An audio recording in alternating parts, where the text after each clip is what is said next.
Welcome to the WP Builds podcast, bringing you the latest news, interviews, and fun for the WordPress community. Now, welcome your host, Nathan Wrigley. Hello there, and welcome once again to the WP Builds podcast. You've reached episode number 415. Entitled Feeling Insecure with Tim Nash, Episode 3, The State of WordPress Security and the Transition to bcrypt. It was published on Thursday, the 27th of March, 2025. My name's Nathan Wrigley, and I'll be joined by my guest, Tim Nash, in a few short moments, so that he can freak you out about the state of WordPress security. Before we get into that, though, a few bits of housekeeping. If you like what we do over at WP Builds, why not check out our schedule page, wpbuilds.com/schedule. Whilst you're there, check out all of the different episodes that we've got. We've got a whole bunch of archive pages. You can see the archive menu in the nav at the top of the website. Go and explore all the different bits and pieces that we've got. I'd love for you to explore the Accessibility Show archive. That's also under the archive menu and ingeniously hidden inside the menu item called Accessibility Show Archive. There you go, that's clever. And in there, you will find a whole bunch of episodes that I've been doing with Joe Dolson. Joe Dolson is an expert in WordPress and website accessibility. And in the latest episode, episode 5, which we released this week, we have a look at Jamie Marsland's new AI website, which he created as a personal project. And Joe goes over it in terms of accessibility and finds out, as you might expect, that the AI is basically making the same mistakes as humans do. That is on the archives page, but probably the easiest way to get to that is wpbuilds.com/accessibility/5. That is the numeral 5. The other thing to mention is that if you like what we do at WP Builds, why not think about advertising? You're about to hear from 3 companies that have done that, and I would ask the question of you, why are they doing that? Well, the reason they're doing that is because we put them in front of a WordPress-specific audience, a fairly large one, and perhaps that's something that you or your company, product, service, whatever you've got, may like to do as well. Find out more at wpbuilds.com/advertise. The WP Builds podcast is brought to you today by GoDaddy Pro. GoDaddy Pro, the home of managed WordPress hosting that includes free domain, SSL, and 24/7 support. Bundle that with the Hub by GoDaddy Pro to unlock more free benefits to manage multiple sites in one place, invoice clients, and get 30% off new purchases. Find out more at go.me/WP Builds. We're also joined this week by Bluehost. Bluehost, redefine your web hosting experience with Bluehost Cloud. Managed WordPress hosting that comes with lightning-fast websites, 100% network uptime, and 24/7 priority support. With Bluehost Cloud, the possibilities are out of this world. Experience it today at bluehost.com/cloud. This podcast was also made possible by Omnisend. Omnisend. Do you sell your stuff online? Then meet Omnisend. Yes, that Omnisend. The email and SMS tool that helps you make $73 for every dollar spent. The one that's so good, it's almost boring. Hate the excitement of roller coaster sales? Prefer a steady line going up? Try Omnisend today at omnisend.com. And sincere thanks go out to GoDaddy Pro, Bluehost, and Omnisend for their support of the WP Builds podcast. Podcasts like this cannot happen without the support of fine companies just like them. Okay, what have we got for you today? Well, as I mentioned at the top, it's an episode of the Feeling Insecure podcast. It's the 3rd iteration that I've done with Tim Nash, and this is all about the state of WordPress security and the transition to bcrypt, whatever that is. Well, first of all, we talk about Tim's background, and then we spend an absolute age talking about the Patchstack State of WordPress Security in 2025 article. We really do drill down into all of the bits and pieces that they've got there. What have they highlighted? What does Tim think is worth looking at? And what can you possibly ignore? Towards the end of the show, we get into this new thing called bcrypt. Well, it's not that new. but it's new-ish to WordPress, and it's the way that your passwords are going to be hashed so that you can have access to your WordPress website. It's pretty interesting. It's a tinfoil hat episode, and I hope that you enjoy it. I am joined on the podcast once again by Tim Nash, who's feeling a little insecure. How you doing, Tim? I'm doing okay. When you said that, I completely forgotten what the name of the show was, and I was like, am I? What? What am I feeling insecure about? Oh, no. This show. Yeah. So we're calling this, we have done, calling it Feeling Insecure. Tim is, and hopefully will be in the future, a security expert. WordPress, I guess, is his weapon of choice these days, but I think it's fair to say that your history goes way beyond WordPress. Do you want to just give us your little bio? Tell us who you are in case people haven't heard this before. Yeah, so my name's Tim. I think I go with professional doom speaker. Oh, I like it. But yeah, I work in cybersecurity if I'm talking to people who wear suits and ties, and WordPress security to anybody else. Yeah. And I've been doing this for many, many years. I have a background in development. I used to run a development agency. I've also worked for hosting companies. I've done, before that was doing physical penetration testing. So that's breaking into buildings, which is lots of fun. What? You were actually breaking into actual buildings? Like literally with like hammers and things like that? No. That's far too noisy. Clipboards work much better. Gosh, really? So you were trying to gain access to secure locations by hacking the systems that guarded the fences and the walls and the doors and things? The people. More than any of the other stuff. How was your success? Did you ever get in? Oh, yes. Oh, that's so exciting. You'll be amazed the number of times a kind receptionist will just let you sit in somebody's office while you work for them. So the social engineering approach is where you begin, is it? You try to just talk the person around and explain, no, we really should be in this building. Quite often you didn't even need to go that far. You just existed. It really does help. I say clipboards are an amazing thing. I think that sounds really James Bond, Tim. I think that's brilliant. I don't think, I don't get the feeling he was very much into writing the report side of things. Yeah, afterwards there's the written reports to be done. Gosh, I had no idea you did that. There's a whole episode in there. Can we do that one day? Sure. Okay.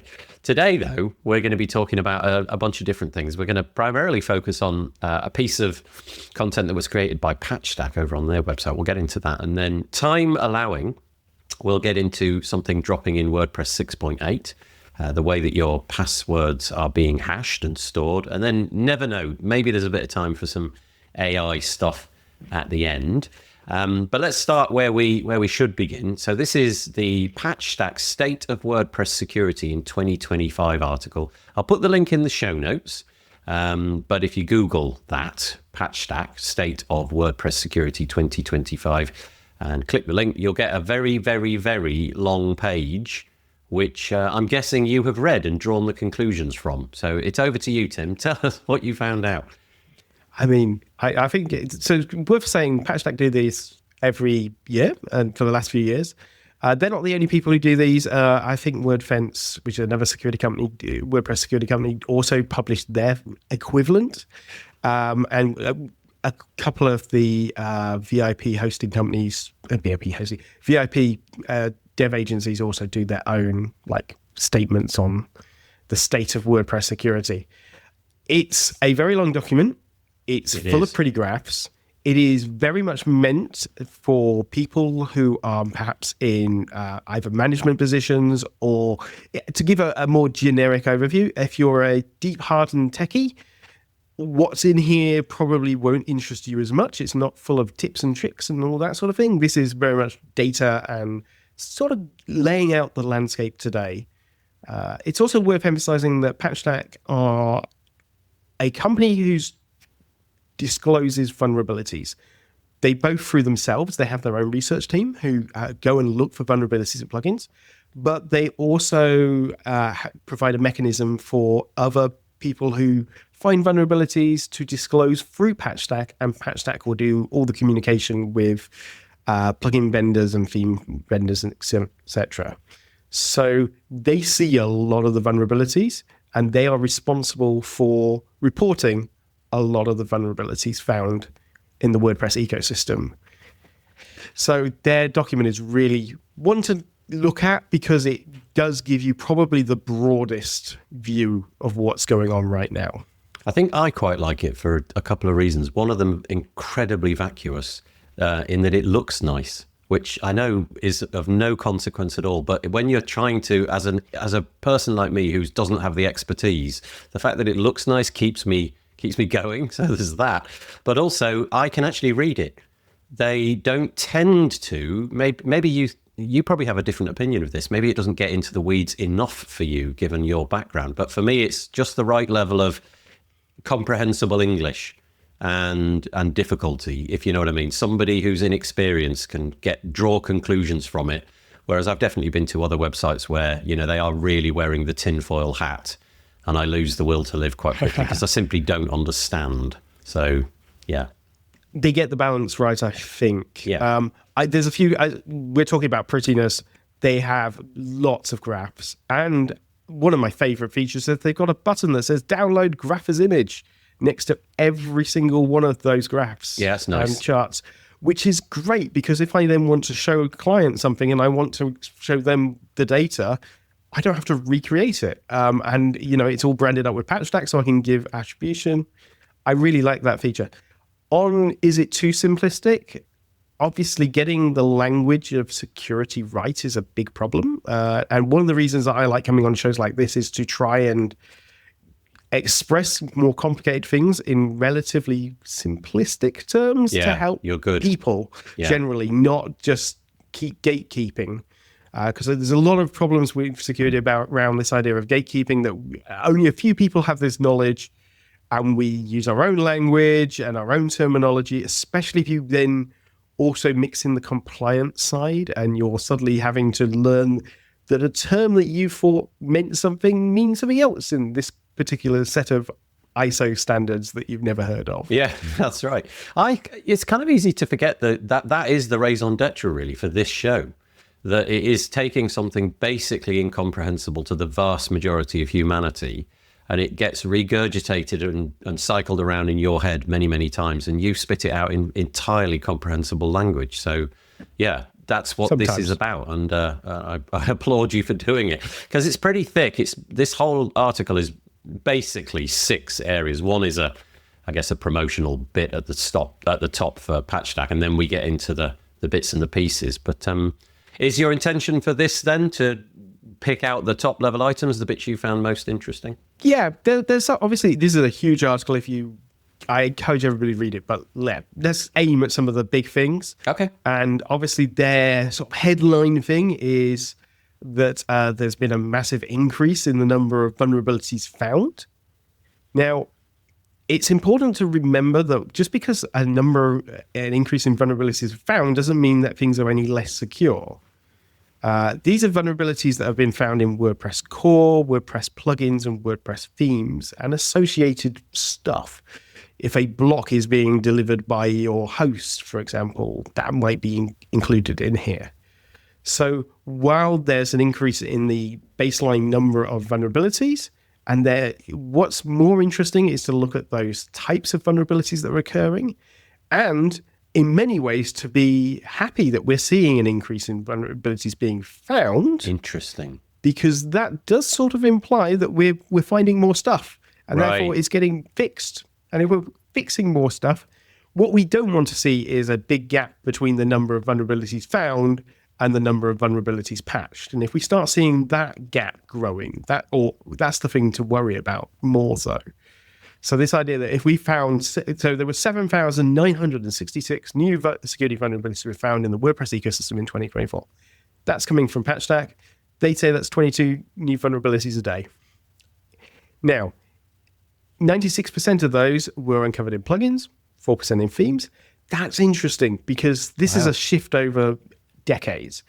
But it's as we've slowly convinced people that themes should do pretty things, and plugins do functionality, we've seen a significant decrease in the number of vulnerabilities found in themes because they're doing less. So they've got less things to break effectively.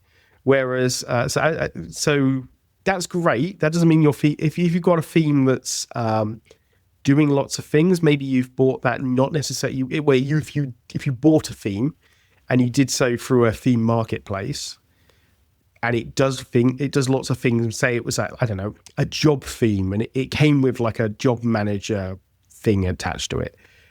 That's going to have far more of a problem, and it's more likely to have vulnerabilities in it than, say, 2025 theme. Yeah. Built out of WordPress, which is basically not much more than a theme JSON file, a functions file, and some CSS. Yeah. Not to put that down at all, but we're simplifying themes, and consequently we're seeing less vulnerabilities. But if we've got these 7,966 vulnerable plugins, one of the bits of data that's not in the report that would have been really fascinating would be to see how many of these have been patched. Is it 7,900 patches, and we've got 66 unpatched? And the really key number would be to see, okay, what percentage of remain unpatched, and is that going up or down? If it's going down, then you can say our ecosystem is in a much better place. And if it's going up, so we've got more plugins percentage-wise remaining unpatched, then we're in a worse place, because at the moment, our number one way to improve security is to update and keep things patched. But if vulnerabilities are being reported but there's no patch available, then this is becoming more and more of a problem. Do you think that it's a case here then of there's just more bodies on the ground looking for these things? So in other words, companies like Patchstack, who seem to be growing, I don't actually know if that's true, but I'm going to guess that Patchstack as an organization is growing, that they can deploy more resources, so they just find more things. If you've got a 100 needles in a haystack and one person looking, they'll find some. But if you have 100 people looking in that haystack, they're going to find more than one. And also, it's a curious balance for a company like Patchstack to tread, because you don't want to sort of poison the water hole, really, do you? At the same time, you want to explain, okay, WordPress has all these things going wrong with it, but at the same time, you don't want to scare everybody away from WordPress, because that's what you do. So let's deal with the first thing first. Do you think we're finding more? Is that what you were saying? We're finding more because we're looking harder? First of all, there is more code to look at. Yeah. The plugin ecosystem is growing. So as more code enters the ecosystem, there is more potential places for vulnerabilities to be. Mm-hmm. But also there is significantly both more eyes on the code, but also the way we find bugs and the way bugs are getting reported has become easier, more automated, more managed. And so we see this increasing. So I don't actually see that headline number as a scary number. Great. You've got to remember how huge the ecosystem is. And a lot of these vulnerabilities, while being reported with high CVSS scores, which is a common vulnerability scoring system, which is designed to allow a system administrator to decide how important a vulnerability is. But that system is the standard system used across all software, including software on your PC, on a server, a printer software. It covers the whole gamut of things. And consequently, WordPress and any web application gets quite high CVSS scores, which makes it seem that every vulnerability that's reported for WordPress sounds really scary. Gosh, I hadn't thought of that, yeah. But the reason why is one of the requirements to decide if something is scary or not, as far as a CVSS score is can it be exploited over a network? Okay, all right, yeah, okay. And if it is, then it immediately gets a much higher classification, because it's super scary that if you can manage to do this, not have physical access to the computer, then this is a really scary vulnerability if it was something that affected your PC. So that's more or less 100% of anything that WordPress has going on with it. Okay. Exactly. Everything to do with WordPress is over a network. That is interesting. The CVSS scores are always significantly higher than what you would actually want to rate the vulnerability as. From the point of view of somebody coming into the WordPress space, let's say I'm a blue chip company, I've never had a WordPress website before, and I approach a big agency and I tout this number at them, but there were close to 8,000 vulnerabilities last year, which is 22 a day. What the heck? Why are you promoting this? Those numbers really do kind of challenge the assumption that WordPress is secure when you say them like that. But it's nice to hear you play it down a little bit. That's good. I mean, I can't remember how many WordPress plugins are in the repo. I think it's 60K, something like that. Yeah. So if you've got 8,000 vulnerabilities distributed out amongst 60K plus, because obviously not every plugin is in the repo, distributed out across all of those, that suddenly turns, if your site has 20 plugins in, then you're maybe talking 1 or 2 vulnerabilities over the entire year, depending on your setup. Yeah. Okay. Well, that makes me feel more sanguine. That's good. As an owner of a blue chip company, I'm now going to promote WordPress. There we go. Done. But also, it's worth saying that a lot of these vulnerabilities are relatively minor. Right. That doesn't mean, and are hard to exploit in a practical way. So a lot of what's happening over the last couple of years is you're seeing a lot more automation and a lot more where a vulnerability has been found in one plugin. The researcher goes, oh, I found this cross-site scripting issue in this plugin. I bet it's in the others. And so they'll go and look for the same vulnerability across and use tooling to be able to check across all the plugins for a similar pattern and go, I've now found it in 50 plugins. Oh, gosh.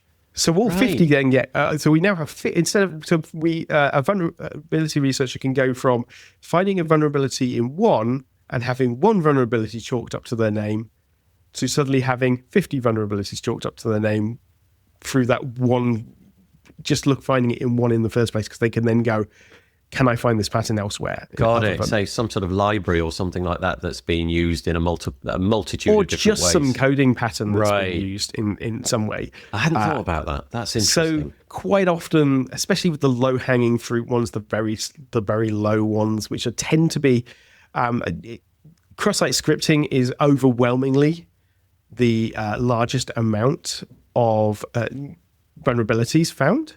Because I know that a lot of people will get that, but I think there'll be a proportion listening to this that won't.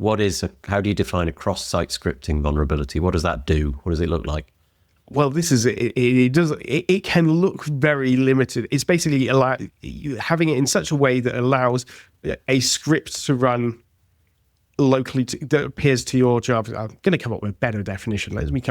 So cross-site scripting is where you would normally have a web application. You might have, let's say, a form, and that form might have an option which lets you put some text in, and you can put some JavaScript in there. Got it. And when you submit the form, the JavaScript acts. Now, it's only affecting you as the end user in this case if you submitted the form. So normally you need to be able to trick somebody into submitting something with the extra data to perform the cross-site script, to make it meaningful and useful to exploit. But then you can have stored cross-site scripts. Let's say that form gets stored in the database. Ooh. And so now it's hiding inside a post, let's say, inside your WordPress table. Now every time somebody else comes to the site and they load that data in, that cross-site scripting attack can occur. Yeah. And now we have a problem, because let's say we have a admin, you make your attack, you store your cross-site scripting little script, and then the admin user comes along and they load up a page and go, ooh, something weird just happened. It flashed for a second. And now as an admin user, that JavaScript was designed to make a REST API request that added a new user, or a multitude of things that can happen. So they are scary if they can be exploited in a wider way, whether that's through trickery or whether that's through storing them in a way that it would be represented. They are overwhelmingly the vast majority of the new ones found, because developers are really bad at doing their basic sort of checks and making sure that they are sanitizing and escaping things, which are developer terms for making sure that you check the data going in to the whenever data is submitted by an end user and going, hang on, is there anything naughty in here? Okay, we'll pass it through. And on the other side, any data that you're presenting back to the user going, hey, should this be able to run this? Probably not. We shouldn't be allowing JavaScript. We should only probably be allowing the B tag or I tag coming back in terms of HTML elements. Now, WordPress has all the key things you need to do safe escaping and sanitization, but it does require a developer to implement that in their code. And it's very easy to forget to escape something. It's very easy to not sanitize something in a database. And overwhelmingly, the vast majority of the vulnerabilities you find could have been picked up with a code sniffer. What's going to be really interesting is next year, we're really going to see the benefits of the WordPress.org plugin checker. Yes, interesting. So last year? Yeah, it was last year. They introduced a plugin. The WordPress.org introduced this plugin checker, which is basically a plugin that you install on your site that you're developing your plugin in, and it would do a lot of the automated checks that you hopefully would already be doing with a coding standard, including a lot of these vulnerability checks that say, hey, you forgot to escape this stuff. Now, before you can submit to WordPress.org your new plugin, that is going to become a requirement that it has to pass the checker. So for new plugins, we're in a much better place. Old plugins, not so much. Do they get a pass, or how does it work with older plugins? So once you've submitted your plugin, unless there is a reason for it to be reviewed again, there is no review process in terms of updates. Okay. Now, I think if you'd told the plugins team a year and a half ago, yeah, we want you to start reviewing changes. Oh, yeah. when there was that huge backlog. That was, there was like 90 days worth of backlog. Yeah, 3 months worth of backlog. They were going to go, no. But this one addition of having this tool that goes through, provides a load of feedback, including a bunch of security feedback, has changed the posture of new plugins. And you never know, hopefully we can start talking, well, maybe old plugins need to have updates. When they're doing their updates, maybe need to start complying with these standards as well. Yeah, it's interesting because in many walks of life, we have something equivalent to that, don't we? Like, you can't keep driving your car, in the UK at least, without an annual sort of checkup. We call it an MOT. But there's some prescribed thing in law which says, no, that car is unfit unless you prove otherwise. That's a curious idea. Yeah. Okay. Sorry, I got sort of sidetracked a bit there. Yeah. Funnily enough, and again, this is something that's referenced in the article, and something we've talked about before. Patchstack is a European-based firm. I'm pretty sure they are entirely European-based. And one of their big pushes for next year, and has been a push for this, is talking about the EU Cyber Resilience Act. Oh, yeah. And we spoke about it, but from a UK perspective, in that we have in the UK, we are following through with something very similar with the UK cybersecurity bill. And part of that is exactly this idea that companies should be making sure that they maintain a certain security standard.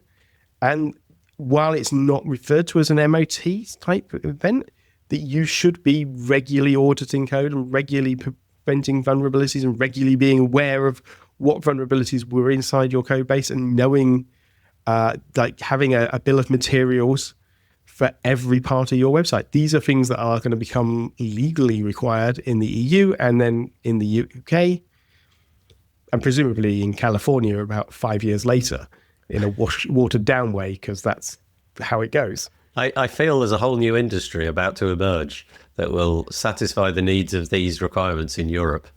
Well, I mean, so the folks at Patchstack, that's pretty much what they're very much, that's, you might have heard of their vulnerability disclosure program. I have, yeah. Which is a big selling thing for them.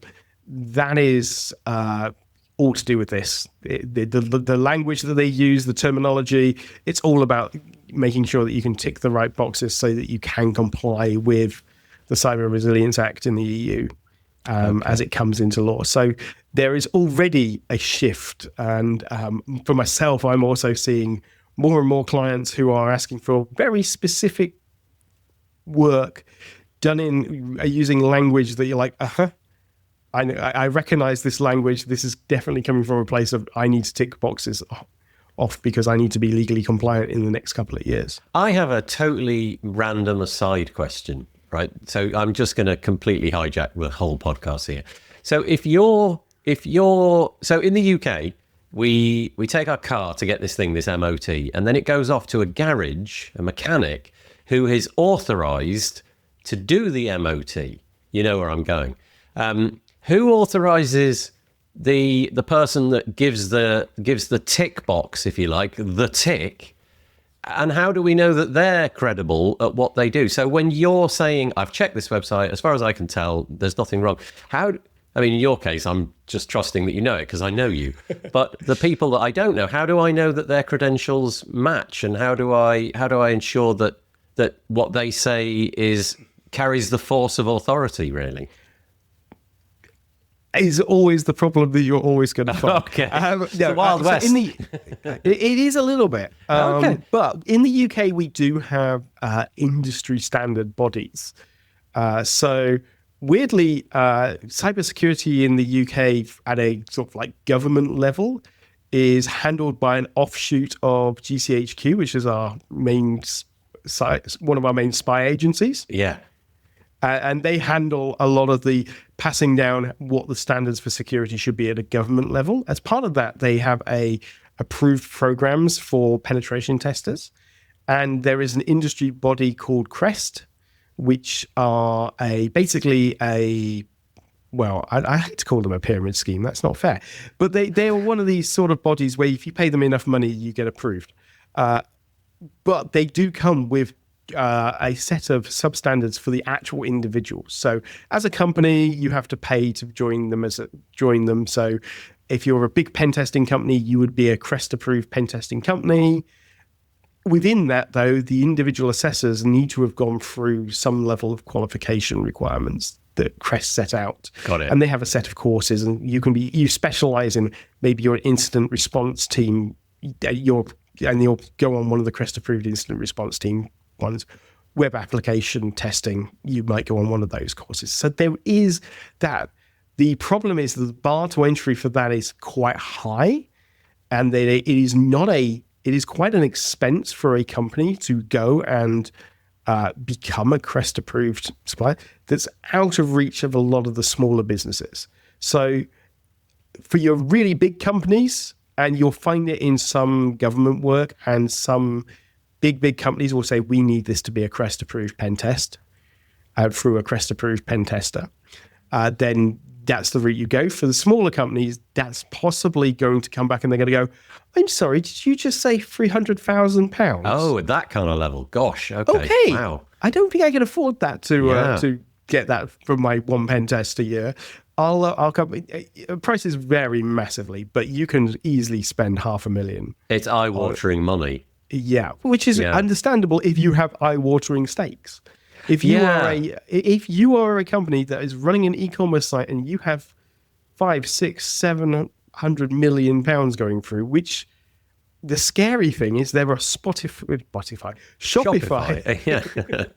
Shopify sites with that sort of income going through their books, and there are WooCommerce sites at that sort of level as well. Then you probably do want to go through, and your insurance company are going to say, we want to see that, before we underwrite all of this, we genuinely want to see how secure everything is. Yeah. And so you'll find that a lot of these sort of tests are done through those higher levels. The other thing is, if it's talking of insurance, and that leads to accounting, is that there is a separate sort of standard for testing, and that's something you might have heard of somebody being SOC 2 compliant. That I have, yeah, but I don't know what it means. Yeah. So SOC 2 is a security compliance standard written by accountants. Oh, is it long literally and wordy? I've forgotten what the agency. It's like the American Accountancy Association. Okay. came up with a level of security, but one of the things that makes SOC 2 a different type of compliance than, say, something like ISO 2701 is that when you do the assessment, you do that over a 3 to 12 month period. So normally if I go along and I do if I'm doing a audit or site review, I will take that snapshot in time. What you present me or what at a given moment is what I'm reviewing. Whereas SOC 2 is all about showing that you have all your policies in place. It has a set of things standards you need to meet, but then you have to show that that's happening over a prolonged period, over that 3 or 12 month period. And so the assessment is over a much longer period. So when you see particularly hosting companies saying they are SOC 2 compliant, they actually have gone through a hell of a lot of work to get that. Whether that makes them any more secure, I don't know. No, And but at in least terms of they have given it thought. It may be that everything was bulletproof to begin with. And it's also remembering that compliance is as much about the paperwork as it is about the actual. In fact, it's more about the paperwork. And ultimately, SOC 2, because it's written by accountants, it's more about risk and risk management than it is about security. But so there is some sort of point where you can say, oh, okay, I do want to go for a specific sort of level of tester, and that is available to you. Just comes with that price point. Yeah, so there is a there. There is something. There are things, there are certificates, there are compliance requirements. So if you go to a vendor of security solutions who will check your plugin theme, whatever it may be in the WordPress space, there are things that you can ask to see, let's put it that way. Yes. Okay. Sorry, I completely derailed the conversation there. Back to Patchstack's annual report. Where did we get to? We were just saying cross-site scripting remains the most widespread vulnerability. Okay. It's where we would. One of the interesting things was that I found surprising was the way they really highlight more than 500,000 websites infected in 2024. And I was like, wow, we're doing such a great job. That's so low. Oh, that's intriguing. I thought that was so high. That's really, really low. And then I read the line, security alone observed over 500,000 websites. Oh, right. One company had seen 500,000 websites infected. Yeah, that sounds like such a breathtakingly large amount to me. That's a tiny amount. Yeah, I've no real window into how many websites there are. Again, and it's like, if you think about it just for a second, like how many WordPress websites are there? Yes, that's the number I'm missing, but it must be hundreds of millions. Yeah. Big, scary, sort of numbers that we go, it's powering anywhere between 30 and 42% of the web, depending on how you're thinking about it. And like, that's huge numbers of sites, most of which are not running up-to-date versions of WordPress. No. So the idea that only 500,000 had been hacked and they were saying this with some sort of authority was like, that can't. I mean, I probably see maybe 20 hacked sites a month. Just me. Just you. People coming to me. Yeah. Coming to me saying, we've got sites hacked. I've had clients come to me in the last 2 months. It's been a bit unfair. I've had 2 clients come to me and each of them had over 500 sites each hacked. Wow. So I've seen in the last month or two over 1,000 sites. Okay, that gives it a lot more context. So when I worked for a hosting company, we assumed a certain percentage of the network. So the entire number of sites we had on across the hosting company, we assumed a certain percentage were hacked at any one time. We had to make that as a baseline assumption that there was always some site on our hosting that was hacked. And when you start thinking of it like that, and then you scale that up from the small hosting companies to the giant hosting companies, 500,000 seems like this tiny number. That's a blip. But also, your being sanguine was kind of upended by realizing it was just one report from one company. Yeah, okay. And it's because security, the way that when they're saying we've observed this, that's probably ones that are actively being seen, and quite a lot of vulnerable sites that have been compromised. We don't necessarily immediately see anything.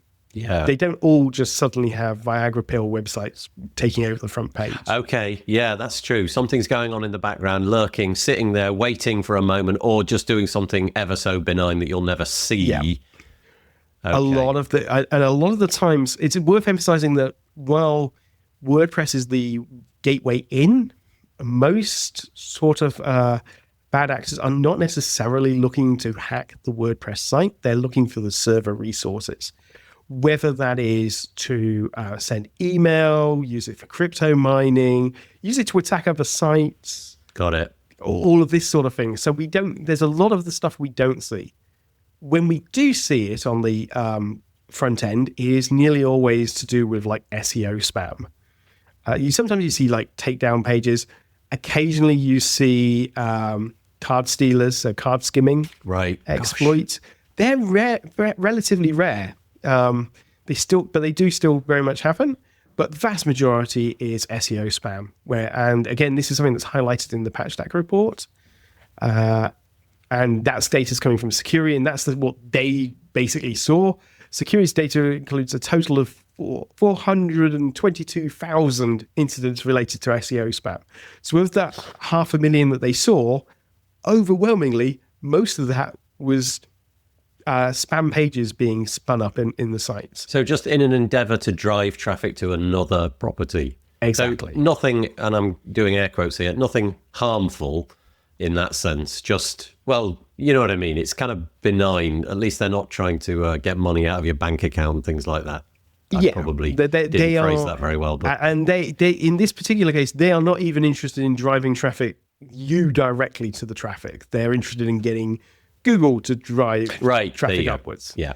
The next sort of version and the next biggest category that Security saw that were on front facing were malicious redirects, where they are literally trying to drive you to the endpoint. So you as the end user might go on the website and go, oh, how did I end up on this porn website? I swear I didn't, Mum. Yeah. Sort of like thing. Where you've just suddenly been redirected to something or other. And then the final group that the Security were seeing a lot of on the front end were effectively unwanted ads. And I think actually they also put inside that, they put web defacement as separate. So unwanted ads where the hackers basically just put adverts all over the site. I seem so 1990s, frankly, Tim.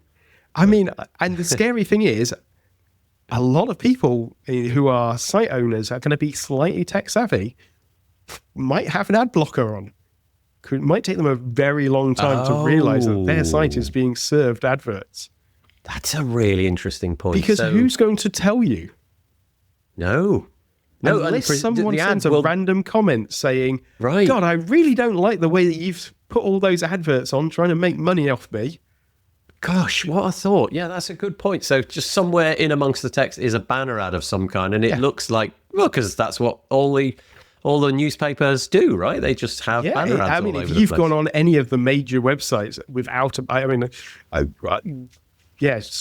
on my phone, this is the quickest way to get me to not use my phone for like doom scrolling. It's like, God, how many adverts are there on these things? Yeah. So, unwanted adverts, Security, out of that 500,000, said that 16,274 incidents were linked to these unwanted ones.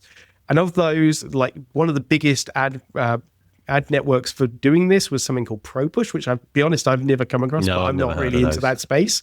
But apparently it's really easy to get adverts running with them I guess, if you can get adverts running with them on another person's website. Yeah, no kidding. Yeah, you get a massive audience real quick. My understanding is to, get Google adverts to run is quite hard. So this is probably good. And because Google do the work of discovering that this is not where it should be, that kind of thing. And you have to authorize, you have to say, this is my site. And you also have to have a certain amount of traffic. Maybe ProPush does as well, but that you'd imagine it's not on your traffic. Some level it's in ProPush's interest to have all this happening, which is a bizarre thing to say, but you understand my meaning.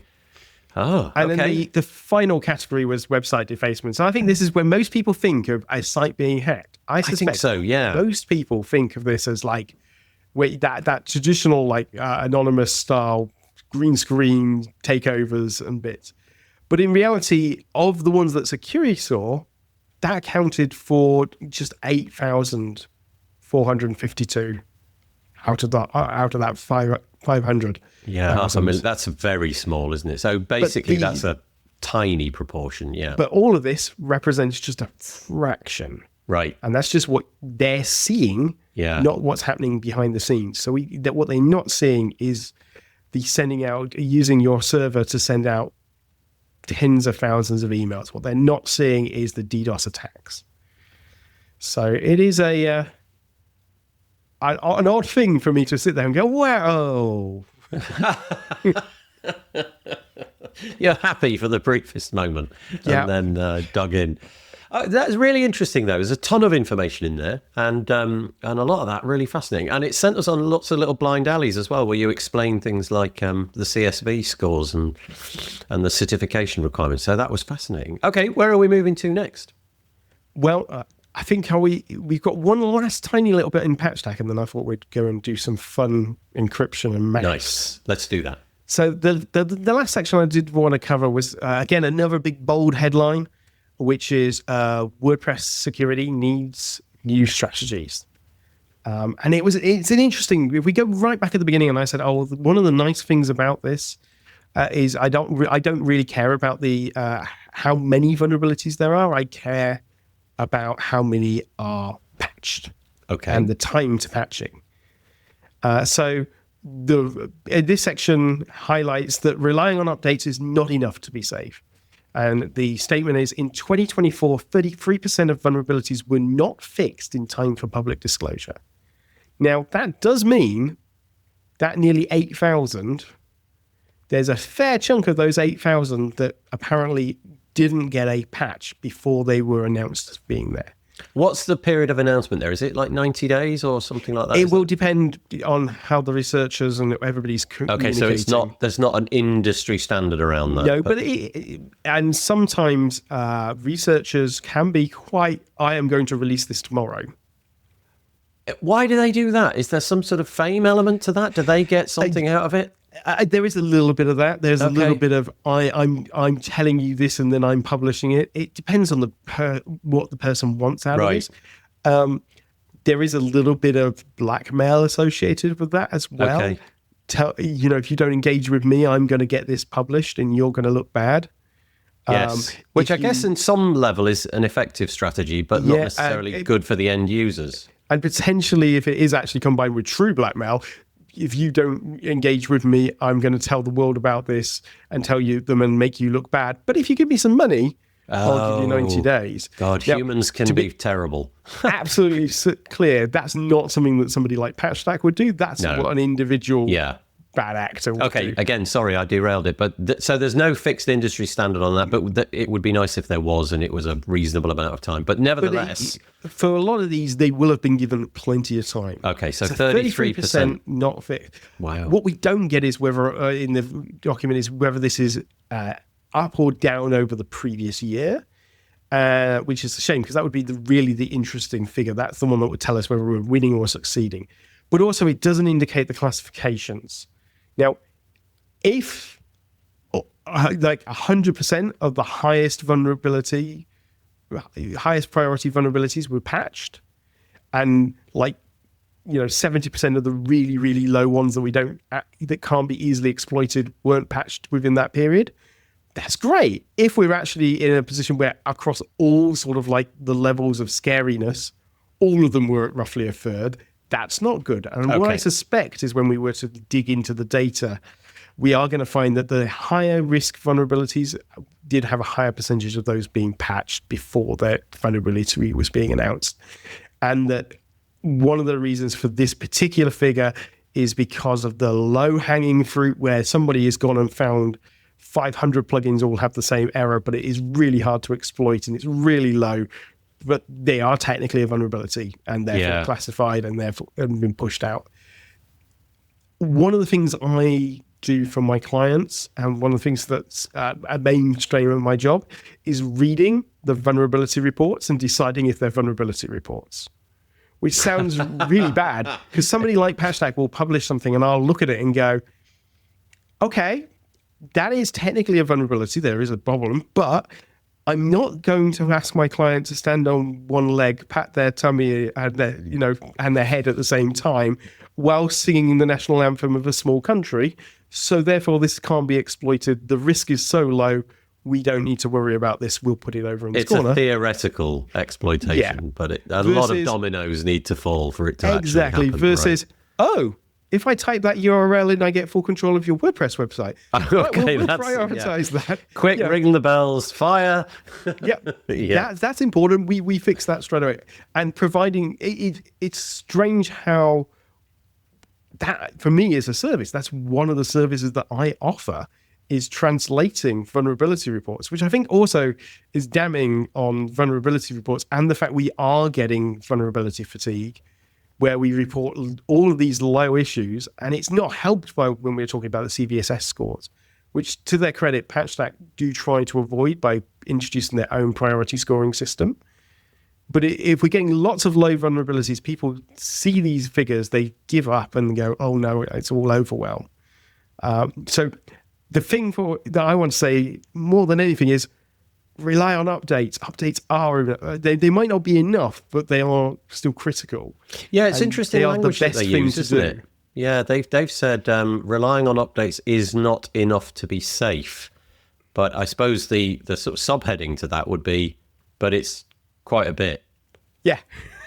But, even if you took that 33% figure, and bear in mind, that 33% figure is across all plugins, and there might have been a plugin that had 1,000 vulnerabilities. Oh. I didn't respond to any of them. Yeah, and a plugin that's vulnerable because, I don't know, it's been abandoned for 2 years or something. All of a lot of these not fixed will be abandoned. They will also be very low in 10, 50 people are using them. Okay, so that's interesting. So so one in that score, one vulnerability counts as a plugin, but if that plugin has one install, it still counts as one. Yeah. Whereas if another plugin has, I don't know, 100,000 users, 200,000, 1 million users, that also counts as one. Yes. Oh, that's interesting. The risk assessment and therefore what scoring you give them doesn't change based on the number of users. That doesn't have the impact. That's an interesting metric. When it comes to something like CVSS, it's all about your individuals. So that said, if you have that one plugin and you're that one person who's got it installed, it's almost irrelevant because it's there. What it is a good thing to remind you, though, is go check what plugins you've got installed and are they abandoned? Have they been receiving updates?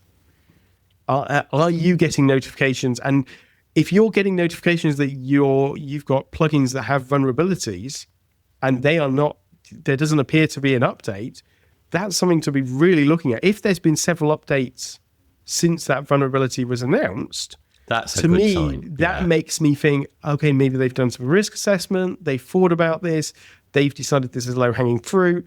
Still worth checking, because there still might be, they might have decided, no, actually, we just like insecure code. But it's unlikely. It's more likely that they've taken the decision that this is a reason that they don't necessarily need this. Love that. No, we love insecure code. That's what we do. We might get to talk about AI in a bit. It loves insecure code. So, yeah, I would still advocate automatic updates. And if not automatic updates, updating as soon as possible. It is one of the best benefits. The fallback to this, WAFs do help, but generic WAF services, whether that's something that's a WordPress plugin, whether that's something like Cloudflare, whether that's something your host got, will again help against certain classes of code. But we've been saying for the last 10 plus years that a WAF only fixes certain things and it can't get everything. So you combine these two, that's a good starting way. Now, at this point, we should emphasize Patchstack's main product is selling what it refers to as virtual patching, which is that basically it identifies vulnerabilities and it puts its own little patch in to protect you. So it's no shocker, really, that the claim for the best way to fix this from a company that does virtual patching is to actually,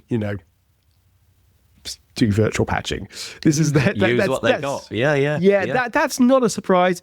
Whether that's the right route or not, very much up for today. But they definitely that's the route they want to go on. I did, however, think that it was quite funny that they have a quote from Ryan McHugh, who is the director of product at HumanMade, and the quote is, "Patchstack is like CrowdStrike, but for websites." I see that. Now, I don't think CrowdStrike, in the popular opinion, it has a really good, it's probably known best for taking out most Windows computers for a short period of time. Yes, I remember. Yeah.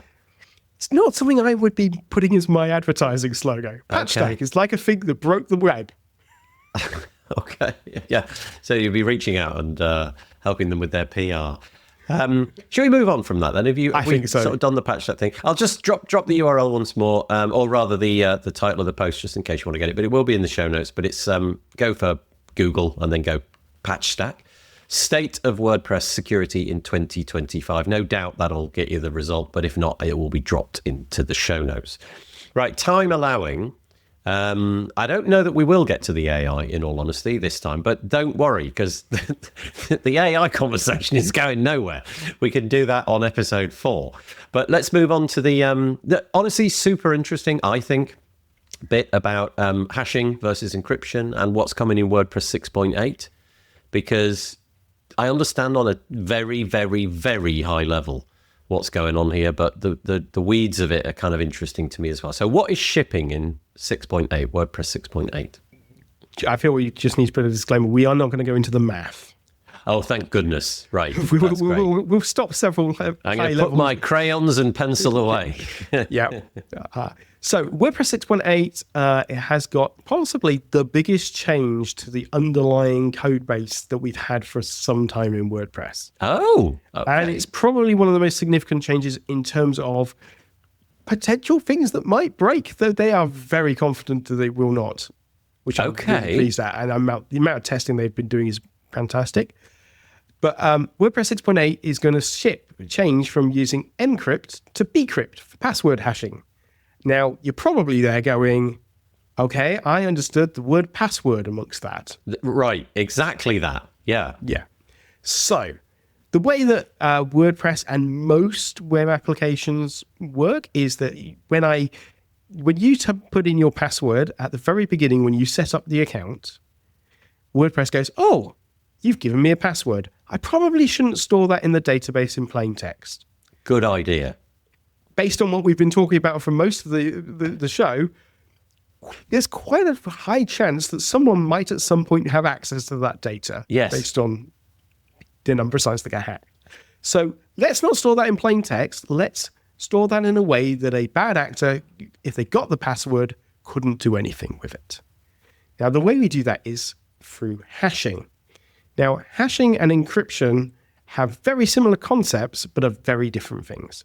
And you probably hear the words interchangeably occasionally, and they definitely cannot be used interchangeably. So hashing is a way where I start off with some data, in our case, a password, and I pass it through an algorithm. And at the end of it, I get some data out that looks like gibberish. It's a big long string, which I can then store, and I can store that safely. Now, if I take that string, it's very, very difficult for me to then reverse that to work out what the original response was. Why is it difficult to do that? Because it's a big, long string, and I have to work out how I could get from the original through. Yeah, so I guess what I'm saying there is, why don't you know the way back? Like, where is that bit stored? There, it's not. Oh, it's never stored. So the big long string just exists. Okay. So when we check our password, what we're not doing is taking the big long string and going backwards. When someone comes and logs in, they puts in their username and password. The next step is that WordPress goes into the users table in the database and finds the associated user and returns the big long string. Now, we've now got a password and the big long string. Obviously, we can't directly compare them. So what we do is we take the password that you submitted and hash that. And check for a match. The big long string matches the big long string, these two strings match, we know that the password you submitted is the same password that you originally stored. Got it. So at Okay. no point do we store or compare the two passwords. We're comparing the two hash strings. Okay, so I have a further question. What's to stop a hacker knowing what the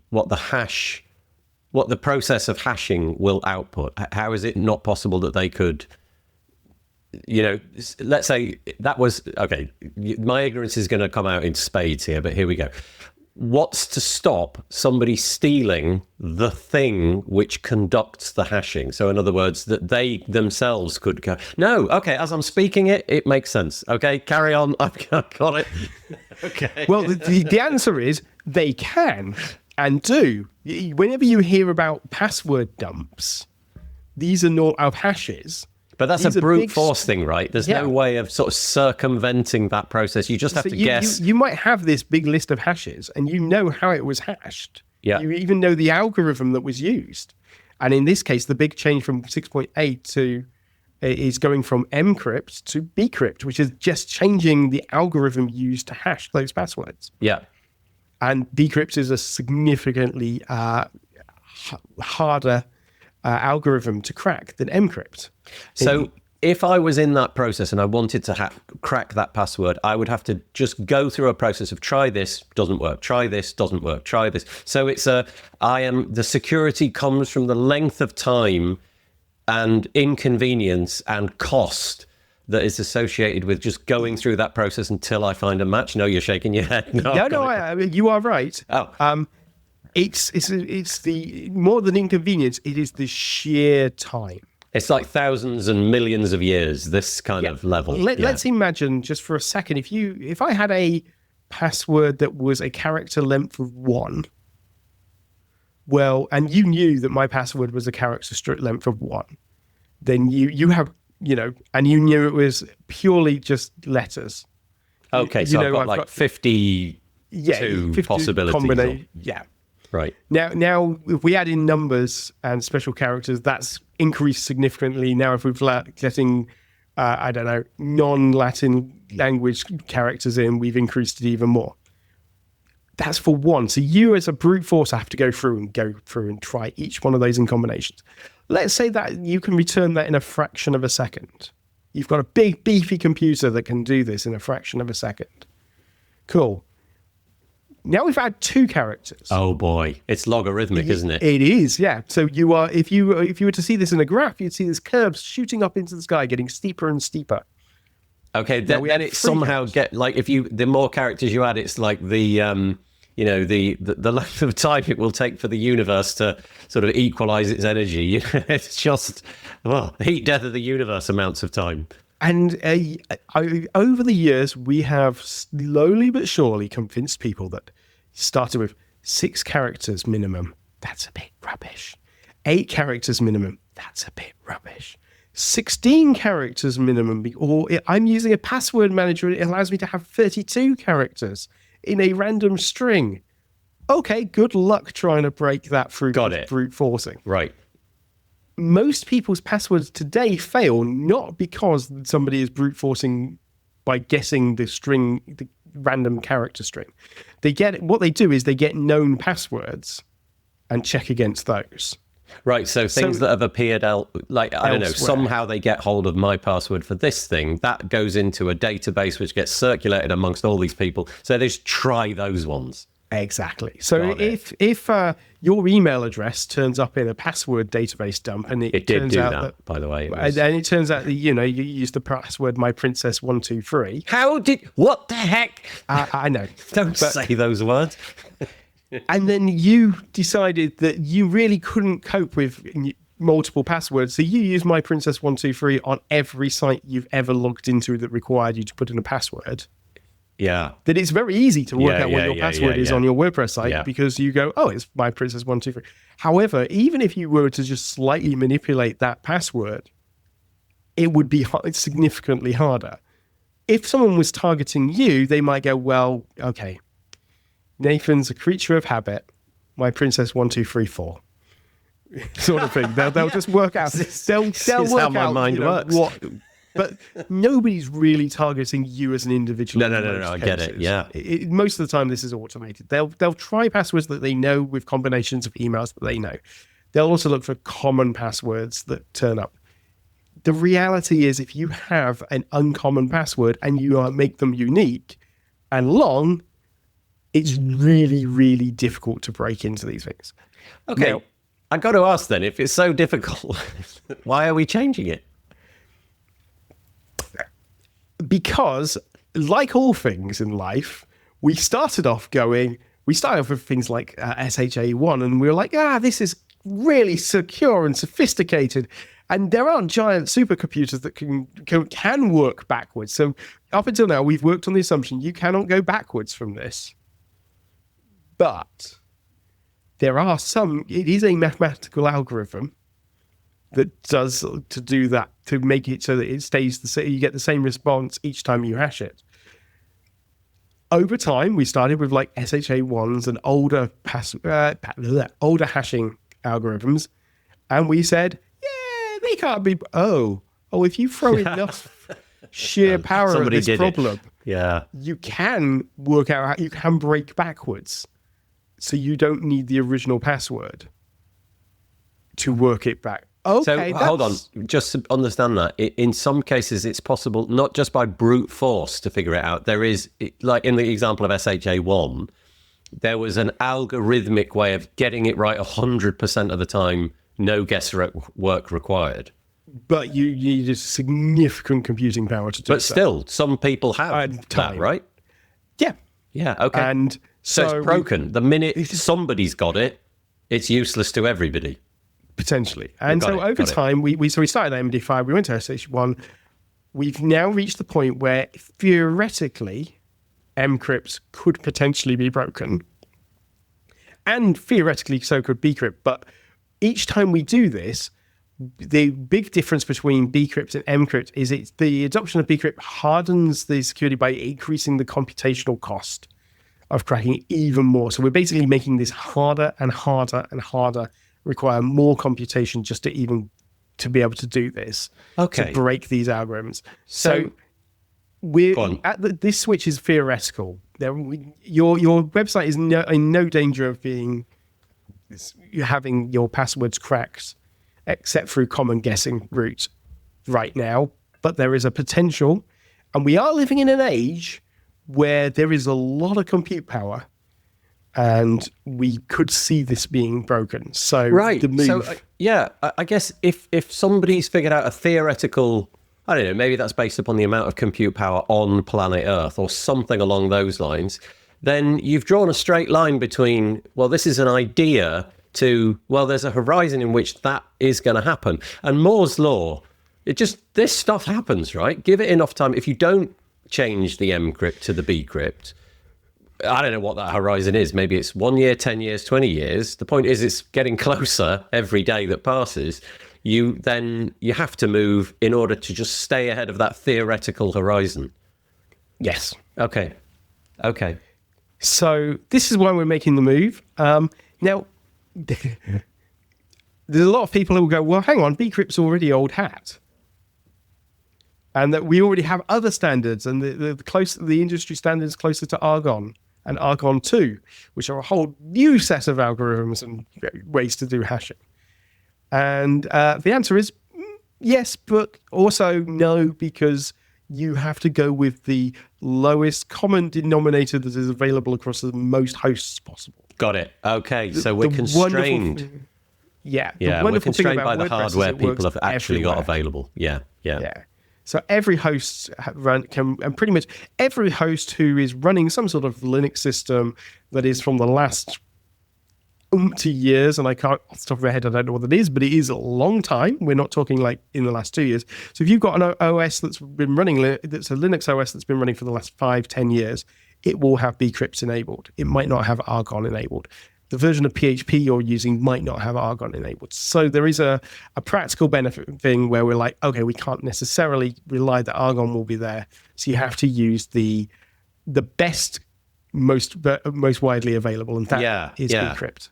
Well, that makes sense. Yeah. There have been plenty of people in the WordPress space who have been using bcrypt and Argon for years. But they know that their hardware can accommodate that. So, right. There is the people who do the roots theme and Bedrock and all that stuff. Okay. They've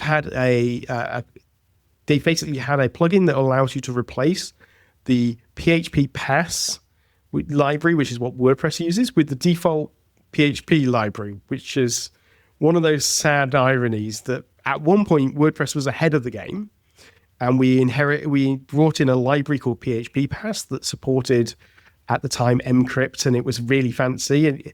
But since then, PHP itself built its own hashing tools inside the PHP language, which supported these other things, including bcrypt and Argon. So the roots theme had a plugin that allowed you to take that and it basically did a swap of PHP pass and used the default PHP. Myself, I've had a plugin for years that does a similar thing. That's actually a fork of the roots, and that code base has then been used by other people, including hosts. So there's multiple managed hosting companies that are using bcrypt under the hood for theirs, storing the passwords, and there are several managed hosting companies that are using Argon. So from their perspective, they've already done this. They've done all the hard work. The only problem you do get is when you move from one algorithm to another, because you do need to support both while you're doing the migration. Oh, so do we have both in WordPress 6.8 and it'll at some point move over? We have far worse than that at the moment. Oh dear. You see, WordPress didn't start with encrypt. We started with MD5. Okay, that's a familiar old name. Yes. But this also means you can do really fun things, like just randomly insert. MD5 is very easy to generate and very easy to see. If you want to ever get into a WordPress site, you could just create an MD5 string and shove it in the password field. And then WordPress will go, oh, that must be the password. Oh. Because it doesn't know. It goes, I'll use the old one and then I'll rehash it for you to use the current that doesn't sound good.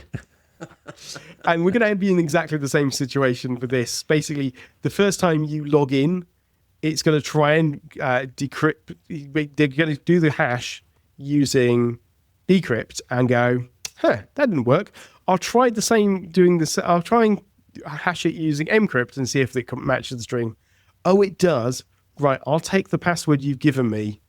So I'm going to store that in memory for a little bit, and then I will rehash it and insert it in with the bcrypt version back in to let you do the updates. So for a while, for a little bit of time, it's hanging around in memory. Have both in there. Okay, going through. Okay, well, that's interesting. Just by the way, the article that we're linking to here, where this is all announced, is on make.wordpress.org. It's called WordPress 6.8 will use bcrypt for password hashing. And this is the definition. John Blackburn put this together on the 17th of February. And to me, it's the definition of tinfoil hat. This is a strap-in and enjoy it because it contains such wonderful lines as, in addition, application passwords, user password reset keys, personal data request keys, and the recovery mode key will switch from using PHP pass to cryptographically secure but fast Blake 2B hashing algorithm via Sodium. Now, at this point, I'm sure that makes sense to you, but I'm so grateful that there are people like you and John Blackburn who actually understand what's going on. I mean, that is a lot of words to say. We're switching over to using better algorithms. Lovely. All the words. Ultimately. All the words. It's good. It's very good. A couple of things that people might want to know is if you do support Argon on your server, Argon 2, you can just add a filter. So you'll be able to filter through this and say, actually, I want to use password Argon 2. If you do use a completely different password hashing algorithm and setup, you can still do that. This is all replacing the drop-in code base as it is now. So you can use exactly the same way that you could do previously to swap out, which was what people like Roots team were doing anyway. You can still do that with this. So if you've got something that's already existing for you, this won't automatically overwrite it, but going forward, this will be the default standard. It brings us up in line with most industry applications for web applications, and this is a positive thing. Good. Well, there we go. We're going to end it on a positive note. We have run out of time, sadly. We will move the AI vibe coding interesting conversation to the next one, I think, because, what are we at now? An hour and 10 minutes. I feel that that's enough security for more or less anybody, except you. Because when we finish this call, you're probably going to get right on with a load more. But as always, you've made the impenetrable understandable, and I appreciate it. Thank you so much, Tim. I really, really enjoy chatting to you. I appreciate it so much. Thank you, and we'll see you next time. See you next time. Well, I hope that you enjoyed that. If you did, head to wpbuilds.com, search for this episode. You're going to be able to find it by searching for episode number 415, and leave us a comment there. We really appreciate it when folk like you leave a comment on the WordPress commenting system. That would be really, really nice. The WP Builds podcast is brought to you today by GoDaddy Pro. GoDaddy Pro, the home of managed WordPress hosting that includes free domain, SSL, and 24/7 support. Bundle that with the Hub by GoDaddy Pro to unlock more free benefits to manage multiple sites in one place, invoice clients, and get 30% off new purchases. Find out more at go.me/WP Builds. We're also joined this week by Bluehost. Bluehost, redefine your web hosting experience with Bluehost Cloud. Managed WordPress hosting that comes with lightning-fast websites, 100% network uptime, and 24/7 priority support. With Bluehost Cloud, the possibilities are out of this world. Experience it today at bluehost.com/cloud. This podcast was also made possible by OmniSend. OmniSend. Do you sell your stuff online? Then meet OmniSend. Yes, that OmniSend. The email and SMS tool that helps you make $73 for every dollar spent. The one that's so good, it's almost boring. Hate the excitement of roller coaster sales? Prefer a steady line going up? Try OmniSend today at omnisend.com. And sincere thanks go out to GoDaddy Pro, Bluehost, and OmniSend for their support of the WP Builds podcast. Okay, that truly is all that we've got time for. Well, not quite. I've got a couple of things to say, and they are as follows. Why not join us for the This Week in WordPress show? We do that live every Monday, wpbuilds.com/live. Come and join in the commentary from all over the world. We are typically represented in the comments by people from literally every time zone. It's a lot of fun. You might enjoy it, and it's very light-hearted. Once more, wpbuilds.com/live. I'll be joined by 3 other panelists, and we'll have a chat about the WordPress news from this week. Also, don't forget, we'll have another podcast episode dropping on Thursday. Find us in your podcast player of choice by searching for WP Builds. And if you want to advertise, that's /advertise as well. Okay, I'm going to fade in some cheesy music and say, stay safe. Have a good week. Bye-bye for now.